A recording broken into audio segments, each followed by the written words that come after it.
Kita buka informasi pertama, Saudara. SAR Banda Aceh melakukan patroli khusus Tahun Baru dan Natal. Sejumlah titik keramaian yang dipadati oleh wisatawan dipantau, baik itu pelabuhan penyeberangan, bandara udara, serta terminal bus. Hal ini dilakukan untuk mempermudah pertolongan bila terjadinya kondisi yang membahayakan jiwa manusia. SAR Banda Aceh melakukan patroli khusus Natal dan Tahun Baru. Hal ini dilakukan untuk memantau lokasi-lokasi keramaian yang mulai dipadati oleh wisatawan. Pemantauan juga dilakukan pada jalur transportasi laut, salah satunya penyeberangan Ulele Banda Aceh, Pelohan Sabang, hingga perairan Selat Benggala.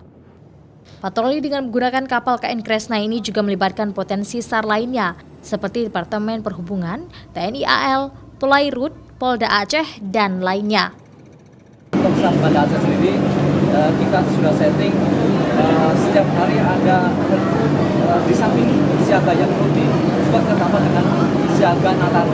Jadi satu tim bisa 8 orang untuk mobile ke tempat-tempat wisata ataupun tempat-tempat yang memang padat ya lalu lintas. Patroli SAR khusus Natal dan Tahun Baru ini juga dilakukan sejak 18 Desember dan direncanakan hingga 8 Januari 2020 mendatang. Sejumlah lokasi dapat terus dipantau seperti pelabuhan, bandara udara, serta terminal bus. Tim terus bergerak dari satu titik dan pindah ke titik keramaian lainnya.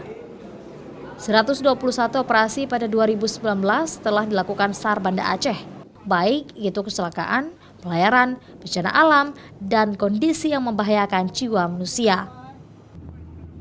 Davi Abdullah, Kompas TV, Banda Aceh.